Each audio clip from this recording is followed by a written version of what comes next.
അങ്ങനെ നെയ്യാറിൽ നിന്നും 2 ദിവസത്തെ ടൂർ കഴിഞ്ഞിട്ട് അവിടെ നിന്നും പതിയെ മധുരയിലേക്ക് പോയിക്കൊണ്ടിരിക്കുകയാണ്. വളരെ രസകരമായിട്ട് ഇങ്ങനെ സംസാരിച്ച് മിണ്ടിയും പറഞ്ഞൊക്കെ പോകുന്നു. അങ്ങനെ ടോൾ ബൂത്തിൽ വന്നപ്പോൾ ഫാസ്ടാഗിൻ്റെ സംഭവം ഇല്ല കേട്ടോ. അപ്പോൾ അത് എടുക്കണം എന്ന് വിചാരിച്ചിട്ട് ഞങ്ങൾ അവിടെ നിൽക്കുവാണ്. ഫാസ്ടാഗ് വണ്ടിക്ക് എടുത്തിട്ടില്ല. അപ്പോൾ അതുകൊണ്ട് നമ്മൾ ഇത്രയും ലോങ് പോകുമ്പോൾ ടോൾ ഡബിൾ ചാർജ് കൊടുക്കൊണ്ടിരിക്കും. അപ്പോൾ അതുകൊണ്ട് നമ്മൾ നാഗർകോവിൽ കഴിഞ്ഞിട്ട് ഒരു വലിയ ടോളിൻ്റെ അടുത്ത് നമ്മൾ നിർത്തിയേക്കുവാണ്. അങ്ങനെ നീണ്ടു നിവർന്ന് കിടക്കുന്ന NH-ലൂടെ ഞങ്ങൾ പോയിക്കൊണ്ടിരിക്കുകയാണ്. അങ്ങ് ചെല്ലുമ്പോൾ കാറ്റാടിപ്പാടമൊക്കെ കാണാം. ഇവിടെ നിന്ന് ധാരാളം വൈദ്യുതി അങ്ങനെ ഉൽപ്പാദിപ്പിക്കുന്നുണ്ട്. എന്തായാലും വളരെ കൗതുകം തോന്നി. നമ്മൾ നാഗർകോവിലിന് മധുരയ്ക്ക് ഇപ്പോൾ പോയിക്കൊണ്ടിരിക്കുന്ന NH44 വഴി. ഇങ്ങനെ നമ്മൾ പോകുമ്പോൾ വണ്ടി പോകുന്ന പോക്ക് ഒരു 1.5 സ്പീഡിലാണ്. വണ്ടിക്ക് ചിറകുണ്ടെന്ന് തോന്നിപ്പോകും. അത്ര രസകരമായിട്ട് ഇങ്ങനെ വണ്ടി ഓടിച്ച് പോയിക്കൊണ്ടിരിക്കുകയാണ്. പാട്ടൊക്കെ പാടി അങ്ങനെ പോകാൻ വല്ലാത്തൊരു സുഖമുള്ള കാര്യമാണ്. അങ്ങനെ ഞങ്ങൾ തന്നെയും പിന്നെ വേഗം പോയിക്കൊണ്ടിരുന്നു. അങ്ങനെ പോകുന്ന പോക്കിൽ ഞങ്ങൾ മധുരയിൽ പതിയെ ചെന്ന് കയറിയതേ കണ്ടില്ല. ആദ്യമായിട്ടാണ് ഇങ്ങനെ ഒരു കാഴ്ച കാണുന്നത്. കാരണം ഒരു വണ്ടി നിറച്ച് തൂശിനല്ല വാഴയല്ലേ. അങ്ങനെ വിശന്ന് അക്ക് കത്തിയിരിക്കുന്ന സമയത്ത് ഞങ്ങൾ മധുരയിൽ കൊള്ളാവുന്ന ഒരു ഹോട്ടലിൽ ഞങ്ങൾ ചെന്ന് കയറി കൊടുത്തു.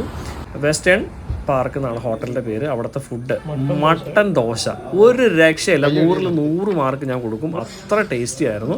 മുട്ടയും മട്ടനും ദോശയും എല്ലാം കൂടെ ചേർന്നിട്ട് ഗംഭീരമായിട്ടൊരു ഫുഡ്. അതിനുശേഷം നല്ല ഉറക്കം വന്നിട്ട് ഞങ്ങളിതേ നല്ലൊരു ഹോട്ടലിലേക്ക് പോയിക്കൊണ്ടിരിക്കുകയാണ്. ഉള്ളത് പറഞ്ഞാൽ ഒരുപാട് അലഞ്ഞിട്ടാണ് ഒരു ഹോട്ടൽ കിട്ടിയത്. കാരണം ഹോട്ടലുകൾ ഒരുപാടുണ്ടെങ്കിലും ഒന്നും തൃപ്തി തോന്നിയില്ല. അങ്ങനെ ഒരു 5 സ്റ്റാർ ഹോട്ടലിൻ്റെ ഗവൺമെൻറ് ലുക്കിൽ നിൽക്കുന്ന ദ്വാരക പാലസിലേക്ക് ഞങ്ങളിങ്ങനെ ഓടിക്കേറി. അത് സത്യത്തിൽ 3 സ്റ്റാർ ഹോട്ടലാണ് കേട്ടോ. പക്ഷേ ഒരു 5 സ്റ്റാർ ഹോട്ടലിൻ്റെ അതേ ലുക്കും മട്ടിലും കാര്യങ്ങളൊക്കെ നിൽക്കുന്നു. റൂം കണ്ടപ്പോൾ ഞെട്ടിപ്പോയി. ഏറ്റവും വലിയ രസം എന്താണെന്ന് ചോദിച്ചാൽ വെറും 2500 രൂപയ്ക്കാണ് ഇത്രയും മനോഹരമായിട്ടുള്ള റൂമും മറ്റ് ഫെസിലിറ്റീസും അവിടെ ഉള്ളത്. അപ്പോൾ മധുരയിൽ വന്നു കഴിഞ്ഞാൽ നിങ്ങളും ദ്വാരക പാലസ് ചൂസ് ചെയ്തോണം. കാരണം നിസാര പൈസക്ക് കിടുക്കാച്ചി റൂമാണ് കിട്ടുന്നത്. 2550 രൂപയ്ക്ക് നല്ല കിടുക്ക റൂമായിട്ട് കിട്ടും. അപ്പോൾ നമ്മൾ 3ാമത്തെ ദിവസം യാത്ര തിരിക്കുകയാണ്. ഇപ്പോൾ മധുര പോലെ വൃത്തിയില്ലാത്തൊരു സ്ഥലത്ത് ഞങ്ങൾക്ക് ദ്വാരക പാലസ് പോലെ മനോഹരമായൊരു ഹോട്ടൽ കിട്ടിയതിന് ദൈവത്തിന് നന്ദി പറഞ്ഞു. തലേദിവസം രാത്രി മധുര ടെമ്പിളിൽ കയറാനും അതുപോലെ ഒരുപാട് ഹോട്ടലുകൾ കണ്ടുപിടിക്കാനൊക്കെ ഒരുപാട് കഷ്ടപ്പെട്ടു. ഒന്നും അങ്ങ് ഇഷ്ടപ്പെട്ടില്ല. ഒന്നാമത് മുടിഞ്ഞ ട്രാഫിക് ബ്ലോക്കാണ് അവിടുത്തെ ഏറ്റവും വലിയ പ്രശ്നം. കണ്ടില്ല. അതിനുശേഷം ഞങ്ങളിത് രാവിലെ തന്നെ ഫുഡ് കഴിക്കാൻ വേണ്ടിയിട്ട് അവരുടെ ചെറിയൊരു റെസ്റ്റോറൻ്റ് ഉണ്ട്. അതും ഈ ദ്വാരക പാലസിൻ്റെ തന്നെയാണ്, തൊട്ട് ചേർന്ന് തന്നെയാണ്. അപ്പോൾ അവിടെ ചെന്നപ്പോൾ അതിമനോഹരമായിട്ട് നല്ല ആംബിയൻസിൽ ഒരു കൊച്ചു റെസ്റ്റോറൻറ്റ്. മധുരയിൽ വന്നു കഴിഞ്ഞാൽ എല്ലാവരോടും റിക്വസ്റ്റ് ചെയ്യുന്നൊരു കാര്യം എന്താണെന്ന് വെച്ചാൽ ദ്വാരക പാലസ് എന്ന് പറഞ്ഞ ഈ ഹോട്ടൽ തന്നെ നിങ്ങൾ എടുക്കണം. കാരണം ഇവിടുത്തെ റൂം, ഫുഡ്, ആംബിയൻസ് എല്ലാം കിടുവാണ്. ഒരു 5 സ്റ്റാർ ഹോട്ടലിൻ്റെ സെറ്റപ്പാണ്. പക്ഷേ 5 സ്റ്റാർ അല്ല, 3 സ്റ്റാർ ആണ്. ഹെവിയാണ്. മധുര മീനാക്ഷി ടെമ്പിൾ അതുപോലെ തന്നെ തൊട്ടടുത്തൊരു പാലസും ഉണ്ട്. അപ്പോൾ അങ്ങോട്ട് ഞങ്ങൾ വെച്ച് പിടിച്ചുകൊണ്ടിരിക്കുന്നു. പോകുന്ന വഴിയിൽ ഒരുപാട് വൃത്തിഹീനമായ സ്ഥലങ്ങളും ആളുകളെയും ഒക്കെ കണ്ടു. ഭയങ്കര സങ്കടം തോന്നി. ഇവിടെ നമ്മൾ വളരെ പൊക്കി പറയുന്നുണ്ട് ഇവിടുത്തെ മുഖ്യമന്ത്രിയൊക്കെ. പക്ഷേ വളരെ മോശം സാഹചര്യമാണ്. ഭയങ്കര സ്മെല്ല്. ഇതൊക്കെ എന്ത് നഗരമാണെന്ന് വിചാരിച്ചു പോയി. ആരും ചോദിക്കാനും പറയാനോ ഒന്നുമില്ല. മുനിസിപ്പാലിറ്റിയൊക്കെ വളരെ ദയനീയ അവസ്ഥയാണ്. അപ്പോൾ ഇതിൻ്റെ ഇടയിൽ ഞങ്ങൾക്ക് വഴി തെറ്റി. അപ്പോൾ ഞങ്ങൾ എന്നാ ചെയ്തെന്ന് വെച്ചാൽ വണ്ടിയായിട്ട് പോയിക്കൊണ്ടിരുന്നു. അപ്പോൾ ഇദ്ദേഹം ഇങ്ങനെ പോയിക്കൊണ്ടിരുന്നപ്പോൾ ഒരുപാട് വഴികളൂടെ മറിഞ്ഞു തിരിഞ്ഞൊക്കെ പോയിക്കൊണ്ടിരിക്കുകയാണ്. അപ്പോൾ ഞങ്ങൾ വിചാരിച്ചു ഞങ്ങളെ പറ്റിക്കാൻ വേണ്ടിയിട്ട് ഓട്ടോക്കാശ് കൂടുതൽ വാങ്ങാൻ വേണ്ടിയിട്ട് അദ്ദേഹം പോകുന്നതാണ്. അപ്പോൾ എന്ത് തന്നെ ആണെങ്കിലും അദ്ദേഹം ഒരു നല്ല ഉദ്ദേശത്തോടെ തന്നെ പോകുന്നത് പലപ്പോഴും തോന്നി. കാരണം ഭയങ്കര ബ്ലോക്കാണ്. ഏറ്റവും വൃത്തിയായിട്ടൊരു പരിപാടി എന്ന് വെച്ചാൽ ഒരു രക്ഷയില്ല. നമ്മൾ മടുത്തു പോകും, ദേഷ്യം വരും. അങ്ങനെ ഏറ്റവും അവസാനം ഓട്ടോക്കാരൻ ഞങ്ങളെ കൊള്ളാവുന്ന ഒരു പാർക്കിംഗ് സ്പേസിലേക്ക് കൂടി ചെന്നു. ഇവിടെ വന്നാൽ ഇവിടെ തന്നെ നിങ്ങൾ വരണം, അവിടെ ചോദിച്ചാൽ മതി. അണ്ടർഗ്രൗണ്ടിലുള്ള പാർക്കിംഗ് ഗ്രൗണ്ട് എന്ന് വെച്ചാൽ എല്ലാവരും പറഞ്ഞു തരും. അപ്പോൾ ഞങ്ങൾ അവിടെ ഞങ്ങളുടെ വണ്ടിയെല്ലാം കയറ്റിയിട്ടു.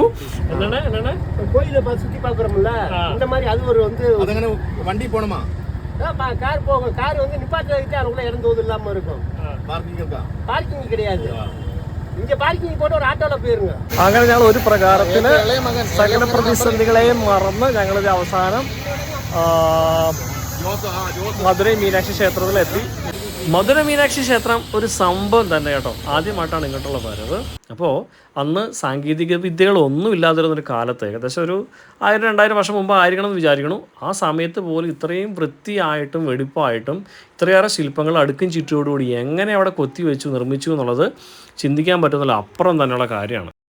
നല്ല സെക്യൂരിറ്റി ആണ്. ഇപ്പോൾ കയറാൻ പറ്റില്ല, 3:30 പറ്റുന്നു പറഞ്ഞു. അപ്പോൾ ഞങ്ങൾ പെട്ടുപോയി. പിന്നെ തൊട്ടടുത്തുള്ള ഒരു പാലസ് കാണാൻ വേണ്ടി തീരുമാനിച്ചു. രാവിലെ തുറന്നിട്ട് 12:30 ക്ലോസ് ചെയ്യല്ലേ അണ്ണേ? ഇതെന്നാ വില? ചക്ക എന്നാ വില? എന്നാ വില? ഞാൻ കേരള ഒന്ന് വന്നിരിക്കേ. ആ 10 ചോള 10 രൂപ. മധുര മീനാക്ഷി ക്ഷേത്രം കാണാൻ സാധിക്കാത്തതുകൊണ്ട് ഞങ്ങൾ തിരുമാലൈ നായക് പാലസിലേക്ക് പിന്നെ അവിടെ നിന്ന് പോന്നു. ഇത് കണ്ടില്ലേ, ഇവിടെ എന്തൊക്കെയോ കാണാൻ കുറച്ച് ഈസിയാണ്. പാലസ് എന്തായാലും കൊള്ളാം കേട്ടോ. എന്തായാലും അത് ഉണ്ടാക്കിയ രാജാവിനെ കുറിച്ച് ഞങ്ങളൊന്ന് ചോദിച്ച് മനസ്സിലാക്കി. അപ്പോൾ അദ്ദേഹം 35-ാമത്തെ 36-ാമത്തെ വയസ്സിൽ മരിച്ചുപോയി. പക്ഷേ അദ്ദേഹം ജീവിച്ചിരുന്ന അത്രയും കാലം അവിടെ ഒരുപാട് കാര്യങ്ങൾ ചെയ്തിട്ടുള്ള ഒരാളാണ്. ചിലരുടെ പുള്ളിയൊന്നുമല്ല. അപ്പോൾ അന്ന് അദ്ദേഹം അത്രയും കേമനായിരുന്നതിൻ്റെ ഏറ്റവും വലിയ തെളിവാണ് ഈ പാലസും മറ്റ് കാര്യങ്ങളും എല്ലാം തന്നെ. പിന്നെയും ഞങ്ങൾ അവിടെ നിന്നൊരു ഓട്ടോ പിടിച്ചിട്ട് നഗരം ചുറ്റാനിറങ്ങി. അങ്ങനെ ചുറ്റിക്കറങ്ങി പിന്നെയും മധുര മീനാക്ഷി ടെമ്പിളിലേക്ക് ഞങ്ങൾ വരാനുള്ളൊരു പരിപാടിയാണ്. എന്തായാലും കാണുമെന്ന് തന്നെ വിചാരിച്ചു. അപ്പോൾ അവിടെ ചെന്ന് കഴിഞ്ഞപ്പോൾ അഹിന്ദുക്കൾക്ക് ചില പ്രത്യേക കവാടത്തിലേക്ക് പ്രവേശനമില്ലാന്നൊക്കെ കേട്ടു. പിന്നെ കുറേ സമയം പിന്നെയും നിന്നു. അപ്പോൾ ഉള്ളത് പറഞ്ഞ ചെറിയൊരു മടുപ്പൊക്കെ തോന്നി തുടങ്ങി. എങ്കിൽ പിന്നെ വേറെ 1-2 സ്ഥലത്ത് പോകാനുണ്ടല്ലോ എന്ന് പറഞ്ഞ് ഞങ്ങൾ അത്യാവശ്യം ചുറ്റി നടന്ന് അതിന് പുറമെ നിന്നൊക്കെ വീക്ഷിച്ചിട്ട് ഞങ്ങൾ അവിടെ നിന്ന് പോകാൻ ഒരുങ്ങി. ചുറ്റും വരെയുള്ള കാഴ്ചകളെല്ലാം വളരെ രസകരമായിരുന്നു. നാനാ ദിക്കിൽ നിന്ന് ആളുകളൊക്കെ അവിടെ വരുന്നുണ്ട്. ഇതിലെല്ലാം ഒത്തിരി എലിയും മറ്റ് അണ്ണാനുകളും എല്ലാം അങ്ങിങ്ങാട്ട് ഓടിപ്പാഞ്ഞ് നടക്കുന്നത് വളരെ രസകരമായിട്ടുള്ള കാഴ്ച. 20 രൂപ. എൻ്റെ പേരെന്നാ? ഇംഗ്ലീഷിൽ കോക്കനട്ട്, തമിഴിൽ തെന്നംകുറുത്ത്. അതെ, തെന്നംകുറുത്ത്. അങ്ങനെ ഞങ്ങൾ അവിടെ നിന്ന് പതിയെ തിരിക്കുകയാണ്. ഒരു സുഹൃത്തിനെ കാണണം. അപ്പോൾ ലോക പ്രശസ്തമായ 300-ലധികം പാട്ടുകൾ എഴുതിയ MV ചെറിയ എന്ന് പറഞ്ഞ ക്രൈസ്തവ എഴുത്തുകാരനുണ്ട്. അദ്ദേഹം തന്നെ ട്യൂൺ ചെയ്ത 300 പാട്ടുകളും ഭയങ്കര പ്രശസ്തമാണ്. അനുഗ്രഹത്തിന് അധിപതിയെ, സിയോൻ സഞ്ചാരി, ഞാൻ യേശുവിൽ ചാരി എന്നൊക്കെ പറഞ്ഞിട്ടുള്ള ലോകത്തുള്ള എല്ലാ മലയാളികളും അതുപോലെ ഹിന്ദുക്കളും മുസ്ലിങ്ങളും ഒക്കെ പാടുന്ന നല്ല പാട്ടുകളൊക്കെ എഴുതി അദ്ദേഹത്തിൻ്റെ മകനെ കാണാനാണ് പോക്ക്. ഈ പോക്കിനിടയിൽ പിന്നെ ഞങ്ങൾ ദ്വാരക പാലസിൽ കയറി വൃത്തിയുള്ള ഒരു ഹോട്ടലിൽ കയറി ഭക്ഷണം കഴിക്കാമെന്ന് വിചാരിച്ചാണ് പിന്നെയും വന്നത്. പക്ഷേ ഒരു ചെറിയ പ്രശ്നം, അവിടെ ഭക്ഷണം തീർന്നു പോയി, ഭക്ഷണം ഇല്ല. അങ്ങനെ ഞങ്ങൾ ഭക്ഷണം കിട്ടുന്ന നല്ലൊരു ചെറിയ ബേക്കറി കയറി. അങ്ങനെ 4 മണിയായപ്പോഴാണ് ഞങ്ങൾ ഭക്ഷണം കഴിക്കുന്നത്. ഇതിനിടയിൽ നല്ല നാടൻ കോഴി സൂപ്പ് കൊണ്ടുവന്നു. വലിയ തെറ്റില്ല എന്ന് പറയാം. അന്ന് നല്ല വൃത്തി നീറ്റായിട്ടുള്ള അവിടെ വന്നതിൽ 2ാമത്തെ നല്ല ഹോട്ടൽ ഇത് മാത്രമേ ഉള്ളൂ. അങ്ങനെ അത് ഞങ്ങൾ വാങ്ങി. തെറ്റില്ല, ഒരു 10-ൽ 7-8 റേറ്റിംഗ് ഒക്കെ കൊടുക്കേണ്ടി വരും. നമ്മുടെ നാടൻ ടേസ്റ്റൊക്കെ തന്നെ ഉണ്ട്. അപ്പോൾ ഞങ്ങൾ പിന്നെയും ഭക്ഷണമൊക്കെ ചേഞ്ച് ചെയ്തു. ഈ കൊണ്ടുവന്ന് വെച്ചിട്ട് സാധനം ഒരു 1.5 ഐറ്റാണ് കൊടുക്കുന്ന ടേസ്റ്റ്. പിന്നെ പിസ്സ, ചിക്കൻ പിസ്സയൊക്കെ ഒരു രക്ഷയില്ല, അസാധ്യ ടേസ്റ്റ്. ഈ പോകുന്ന പോക്കിൽ കണ്ടില്ല, മഴ എവിടേക്കോ പെയ്തിട്ടുണ്ട്. ഞങ്ങൾ രാവിലെ ആ വഴി പോകുമ്പോൾ ഒന്നും അവിടെ വെള്ളം ഉണ്ടായിരുന്നില്ല. ഇപ്പോൾ നിറച്ച് വെള്ളമായി. അങ്ങനെ മധുരയിൽ ആ കാവേരി നദിയിൽ നിറച്ച് വെള്ളം കാണാൻ സാധിച്ചു. അങ്ങിങ്ങായിട്ട് ഒത്തിരി ആളുകളൊക്കെ അവിടെ പാലത്തിനടിയിലൊക്കെ ഇരിക്കുന്നുണ്ട്. അവിടെ പലരെ വീടുകളാണ്. ഇതേ കണ്ടില്ല, വൃത്തിശൂന്യമായിട്ട് കിടക്കുന്ന പല നഗരങ്ങളും ഉണ്ട്. ഭയങ്കര സ്മെല്ലാണ് ആ വഴിയൊക്കെ പോകുമ്പോൾ. നോക്കി നടന്നില്ലെങ്കിൽ ചാണകവും മനുഷ്യൻ്റെ അപ്പിയും എല്ലാം അങ്ങിങ്ങായിട്ട് കിടക്കുന്നുണ്ട്.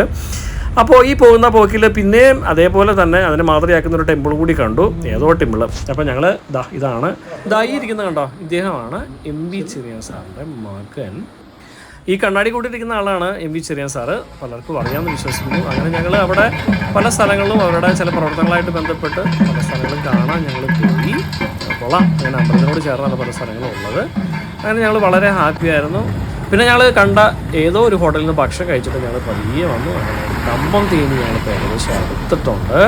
പിന്നീട് അങ്ങോട്ട് ചുരം കയറുന്നതിനിടയിൽ കണ്ട മനോഹര ദൃശ്യമാണത്. പക്ഷേ ഇത് നമ്മൾ കണ്ണുകൊണ്ട് കാണുന്ന ഒരു സൗന്ദര്യം ഫോണിൽ കാണുമ്പോൾ ഇല്ല. ഇങ്ങനെ മണൽ വാരി എറിഞ്ഞ പോലെ ദീപങ്ങൾ നിൽക്കുന്ന ഒരു കാഴ്ച. പിന്നീട് ഞങ്ങൾ അങ്ങോട്ട് ഏരിമംഗലമൊക്കെ അടുക്കുന്ന സമയത്ത് ഒരു ബസ് ഇങ്ങനെ ഫ്രണ്ടിൽ കിടന്നൊരു കളിയായിരുന്നു. കുറേ സമയം അവരെ പറഞ്ഞിട്ട് കാര്യമില്ല. അത് നല്ലൊരു സ്ഥലം വന്നപ്പോൾ അവരിതൊക്കെ സൈഡിൽ നിന്ന് ഞങ്ങളതിനെ കയറിപ്പോയി. അങ്ങനെ രാത്രി ഞങ്ങൾ 3-4 മണിയോട് കൂടി വീട്ടിൽ തിരിച്ചെത്തി. ടൂർ അവസാനിച്ചു. അടിപൊളി ടൂറാണ്, സൂപ്പർ. Bye, see you. അപ്പോൾ ഇനി ഒരു എപ്പിസോഡ് കാണുമ്പോഴേക്കും